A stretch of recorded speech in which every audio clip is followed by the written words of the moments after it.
नमस्कार साथियों, चैनल पर सभी का बहुत बहुत स्वागत है। आज की वीडियो में बात होने वाली है यही सच है कहानी पर। अब यही सच है कहानी जो है ये मन्नू भंडारी जी द्वारा लिखी गई है, जो कि स्वतंत्रोत्तर युग की एक काफ़ी सुप्रसिद्ध लेखिका रही हैं। इस कहानी के अगर सारांश पर बात करें या फिर सबसे पहले मैं कुछ बेसिक पॉइंट्स आपको बता देती हूँ इस कहानी से संबंधित। तो इस कहानी में 4 पात्र हैं। 4 पात्रों में से एक मुख्य पात्र है जो कि दीपा। इस कहानी की मुख्य पात्र है दीपा, जो हर हिस्से में, कहानी के हर हिस्से में या फिर पूरी कहानी उसी के इर्द गिर्द घूमती रहती है। पहली पात्र दीपा है। दूसरा पात्र है संजय, जो कि दीपा का वर्तमान प्रेमी है। तीसरा पात्र है निशीथ, जो कि दीपा का पूर्व प्रेमी था। और चौथी पात्र है दीपा की सहेली ईरा, जिसके साथ में दीपा कलकत्ता में कुछ समय बिताती है। तो दीपा जो है, ये कहानी जो है पूरी, सबसे पहले मैं आपको बता दूं, 2 स्थानों या 2 शहरों के बीच में घूमती है। सबसे पहला स्थान है कानपुर, यानी दीपा और संजय जो है कानपुर में रह रहे हैं। और वहीं दूसरा स्थान है कलकत्ता, जहाँ पर दीपा जाती है। किस लिए? उसे इंटरव्यू देना होता है लेक्चरर के लिए, लेक्चरर पद के लिए इंटरव्यू देने के लिए दीपा कलकत्ते जाती है और ईरा के यहाँ पे रुकती है जाके।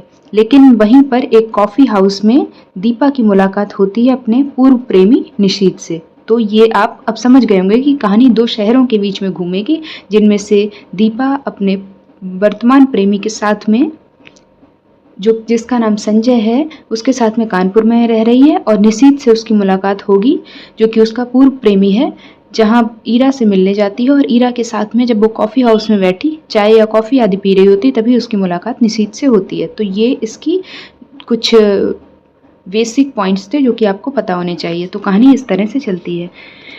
अब बात कर लेते हैं इसके सारांश पर। मन्नू भंडारी की यह कहानी एक युवा शिक्षित स्त्री दीपा, जो कि मैंने बताया मुख्य पात्र है, के भावात्मक द्वंद्व की कहानी है, जो अपने अतीत और वर्तमान के बीच में झूलती हुई अपने जीवन के सच्चे प्रेम की पहचान करती है। कहानी की शुरुआत दीपा के वर्तमान प्रेमी संजय के साथ उसके संबंधों से होती है, जो परिपक्व हैं, स्थिर हैं और समझदारी से भरे हुए हैं। संजय उसके जीवन में सहारा बनकर आया, और जब दीपा एक तरीके से टूट चुकी थी, तब उसके जीवन में संजय का प्रवेश हुआ। संजय एक तरीके से सहारा बनकर आया उसके जीवन में, दीपा के जीवन में। कहानी में मोड़ तब आता है जब दीपा नौकरी के इंटरव्यू के लिए कलकत्ता जाती है, और वहां उसका सामना अपने पुराने प्रेमी निशीथ से होता है। निशीथ कभी उसका पहला प्रेम था, लेकिन उसने उसे बिना कारण बताए छोड़ दिया था। कलकत्ते में उसके साथ बिताए कुछ दिनों में दीपा का मन पुराने भावात्मक अनुभूतियों से फिर से भर जाता है, और वह भ्रम में पड़ जाती है कि शायद वही प्रेम सच्चा था, यानी निशीथ के साथ में जो उसका प्रेम संबंध था वही सच्चा था। दीपा का अंतर्मन बार बार संजय और निशीथ के बीच में तुलना करता है। वह सोचती है कि क्या भावात्मक उत्तेजना ही प्रेम है, या स्थिरता, अपनापन और भरोसा वाला साथ सच्चा प्रेम होता है। इस तरह की जो मानसिक द्वंद्व हैं बार बार दीपा के मन में पनपते रहते हैं, उपजते रहते हैं। जब आप कहानी पढ़ेंगे या आपने पढ़ी होगी तो आपने ये चीज़ नोटिस की होगी कि किस तरह से वो बार बार इन बातों में ही खोई रहती है, उलझी रहती है कि क्या निशीथ के साथ में उसका प्रेम जो था वो सच्चा था, या संजय के साथ में उसका जो प्रेम है वो सच्चा है। निशीथ के प्रति आकर्षण के बावजूद अंत में जब वह कानपुर लौटती है और संजय से फिर मिलती है, तो उसे इस बात का बोध होता है कि उसके जीवन का वास्तविक सच्चा और स्थायी रिश्ता संजय के साथ ही है। कहानी का अंत दीपा के आत्मबोध और निर्णय से होता है, जहां वह भ्रमों को पीछे छोड़कर अपने सच्चे प्रेम की ओर लौट आती है। यह कहानी एक स्त्री के मानसिक और भावात्मक यात्रा की कहानी है, ये चीज़ आप नोट डाउन कर लीजिए, जिसमें वह खुद को, अपने प्रेम को और जीवन की सच्चाई को पहचानती है। इस प्रकार यही सच है एक स्त्री के प्रेम, असमंजस, आत्मविश्लेषण और आत्मस्वीकृति की परिपक्व कहानी है, जो कि मन्नू भंडारी जी द्वारा लिखी गई है। जो कि मन्नू भंडारी जी किसी भी व्यक्ति के मनोविश्लेषण पर बढ़िया उनकी पकड़ है। अगर आपने आपका बंटी उपन्यास पढ़ा होगा तो आपने वहाँ पर नोटिस की होगी एक बात कि किस तरह से एक बच्चा है, उसका बाल मन क्या सोच सकता है, कहाँ तक उसकी सोच पहुंच सकती है, वो सब बहुत ही गूढ़ता से, गहनता से चित्रित करती हैं मन्नू भंडारी। वैसे ही यहाँ पर एक स्त्री का जो मनोविश्लेषण कैसे काम करता है, इस बात पर ये पूरी कहानी आधारित है, जिस पर मन्नू भंडारी जी ने बहुत ही बेहतर तरीके से बातों को सामने रखा है पाठक के। आगे बढ़ें, इसके विश्लेषण पर बात कर लेते हैं और इसकी मूल संवेदना भी आपको यहाँ से पता चल जाएगी। पॉइंटर्स के माध्यम से बातें होंगी ताकि आपको एक भी डाउट ना रहे। बाकी कहानी की जो तात्विक समीक्षा की जाती है वो मैं आपको अंत में बता दूंगी कि आप किस तरह से तात्विक समीक्षा करेंगे। तो पहला पॉइंट आता है इसका परिचय, जो कि ऑलरेडी इतनी बात हो गई तो आपको पता चल गया होगा कि आखिर इस कहानी का परिचय क्या हो सकता है, या जब आप कहानी से संबंधित कोई भी प्रश्न करेंगे तो आप उत्तर को कैसे शुरू करेंगे। सबसे पहले आप मन्नू भंडारी जी का थोड़ा सा परिचय देंगे, फिर कहानी का जो मूल भाव है या फिर कथानक है उस पर आप थोड़ी सी चर्चा करेंगे, उसके बाद आप आगे बढ़ेंगे। तो मैं सीधे आ रही हूँ सेकेंड पॉइंट पे। इसका जो थीम है या सेंट्रल आइडिया कह लीजिए, जो इसकी मुख्य विषय वस्तु है, तो मुख्य विषय वस्तु में बात करें तो उसमें पहला पॉइंट बनता है प्रेम और आत्म खोज का द्वंद्व है इस कहानी में।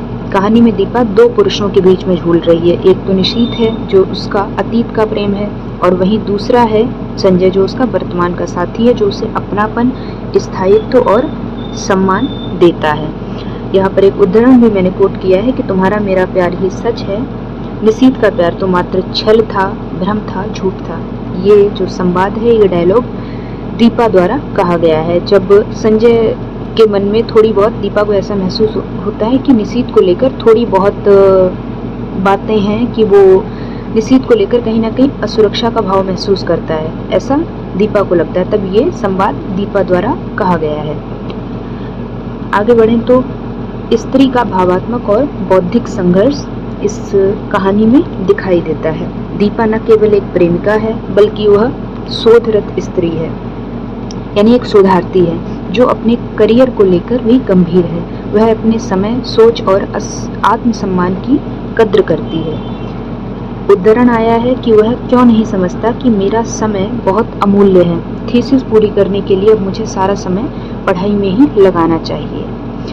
आगे बढ़ें तो सामाजिक यथार्थ बनाम निजी भावनाएं, ये अगला पॉइंट बन जाएगा। मूल संवेदना की दृष्टि से दीपा जानती है कि विवाह पूर्व संबंधों पर समाज की निगाहें तनी होती हैं। जैसे आप अगर पढ़ेंगे कहानी, आपने पढ़ी होगी तो आपने एक प्रसंग आया है जहाँ पर दीपा संजय के साथ में सड़क पर टहल रही है या फिर यूं ही घूम रही है, तो संजय उसके कंधे पर हाथ रख लेता है। तो इस तरह से किसी मतलब प्राइवेट पब्लिक प्लेस पे संजय का उसको छूना उसे पसंद नहीं आता, क्योंकि उसके भीतर ये बात भी समाई हुई है कि समाज इस पर किस तरह से सोचेगा।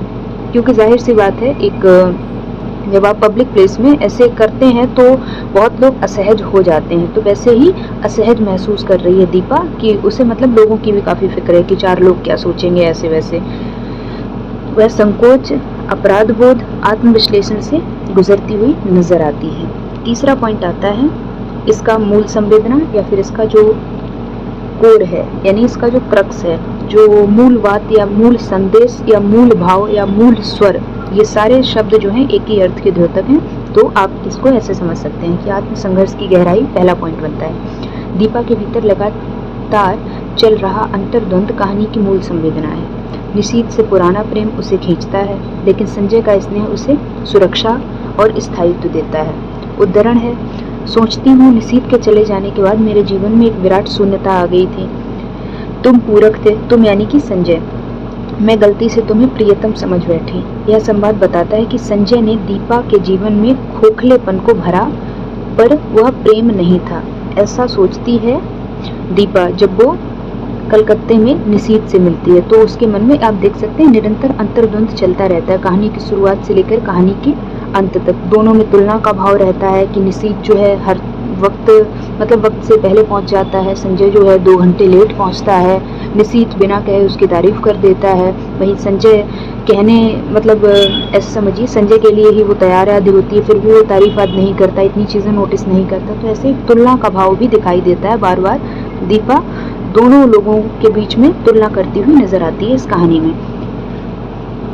आगे बढ़ें तो अगला पॉइंट बनता है प्रेम की पहचान का द्वंद्व। कहानी का मुख्य प्रश्न है सच में प्रेम क्या है? वह जो बचपन में करते हैं या भावात्मक अपरिपक्व?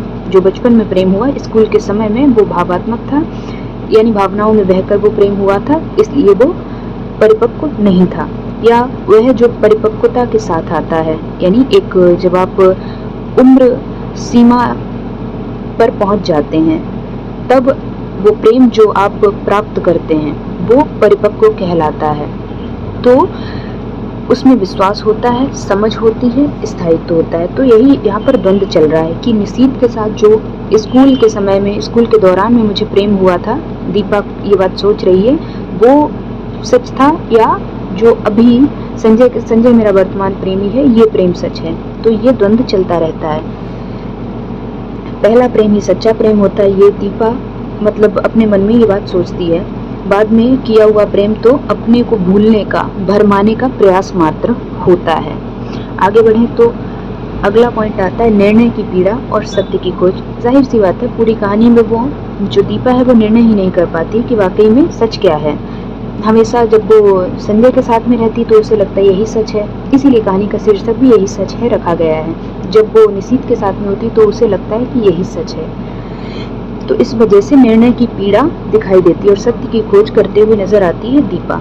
कलकत्ते से लौटने के बाद जब दीपा खुद से सच बोलती है तब वह अपने झूठे प्रेम और भ्रम से मुक्त होती है। जब संजय से वो मिलती है तब उसे महसूस होता है और फिर ये संवाद आया कि यह स्पर्श, यह सुख, यह क्षण ही सत्य है, वह सब झूठ था। वह सब मतलब जो कलकत्ते में निशीथ से मिलना, कॉफी हाउस में उससे बातचीत या फिर कहीं उसके साथ में घूमने जाना, वो सब झूठ था, मिथ्या था, भ्रम था।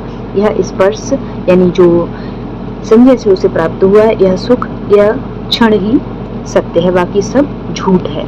आगे बढ़ें तो चौथा पॉइंट है पात्रों के माध्यम से संवेदना की अभिव्यक्ति की है मन्नू भंडारी जी ने। पात्र तो 4 हैं इसमें, लेकिन ईरा जो है उसके संवाद काफी कमाए हैं, इस वजह से यहाँ पर मैंने उनका जिक्र नहीं किया है। दीपा के बारे में बात करें, शिक्षित है क्योंकि सुधारती है, आत्मनिर्भर है, भावात्मक रूप से परिपक्व है, लेकिन थोड़ा बहुत द्वंद्व तो, थोड़ा बहुत क्या काफी हद तक द्वंद्व तो उसके दिमाग में चलता ही रहता है निरंतर, परंतु भीतर से असुरक्षित है और प्रेम की सच्चाई को लेकर उलझी हुई है। दूसरा संजय है जो सरल स्वभाव का है, सच्चा है, स्थिर है, जीवन साथी के रूप में एक आदर्श पात्र की तरह चित्रित किया है मन्नू भंडारी जी ने संजय को। तीसरा आता है निशीथ जो भावुक है पर जिम्मेदारियों से भागने वाला है। दीपा के अतीत की असफलता और भ्रम का प्रतीक है निशीथ। 5वें पॉइंट पर आए तो प्रतीकों का प्रयोग इस कहानी में किया गया है, जो कि इस कहानी का जब आप विशेष देखेंगे तो आप ये बात बताएंगे कि इसमें प्रतीकात्मकता और बिंबात्मकता है। तो सबसे पहला प्रतीक है रजनीगंधा के फूल। अब रजनीगंधा के फूल जो है, बुके जो है, वो संजय लाके देता है जब भी मिलता है दीपा से। क्यों? क्योंकि दीपा ने एक बार उससे यूं ही कह दिया था कि रजनीगंधा के फूल उसे बेहद पसंद है। इस वजह से संजय जब भी उससे मिलने आता है तो वो रजनीगंधा के फूल उसे मतलब गिफ्ट करता है, देता है। तो रजनीगंधा के फूल जो हैं वो संजय के होने का, संजय की उपस्थिति का, उसके प्रेम का, उसके स्नेह का प्रतीक है।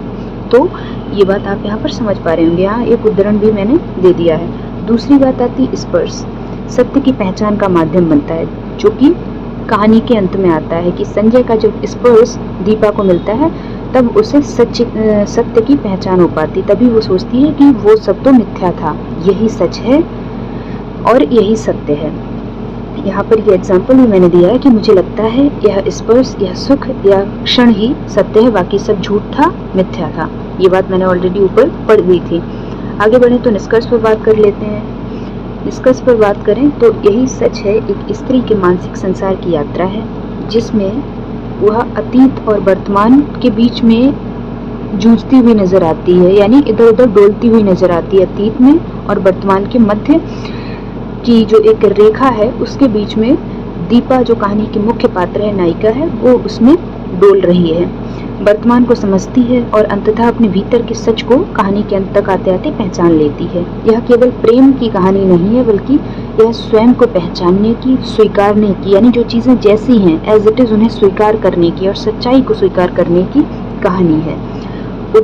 यहाँ पर उदाहरण है कि हम दोनों एक दूसरे के आलिंगन में बंधे रहे, ये बिल्कुल अंतिम संवादों में से एक है, या फिर कह लीजिए अंतिम पंक्तियों में से एक पंक्ति ये है। तो यहाँ पर ये पंक्ति आप पढ़ सकते हैं। यह अंतिम पंक्ति संपूर्ण कथा की संवेदना और निष्कर्ष को अपने भीतर समेटे हुए है। तो यहाँ पर चर्चा खत्म होती है। अगर कोई डाउट या क्वेरी आपको अब है तो आप मुझे बता सकते हैं। बाकी चैनल से जुड़ें, चैनल को सब्सक्राइब करें। वीडियो अच्छा लगता है तो वीडियो को लाइक करें। Thanks for watching this video.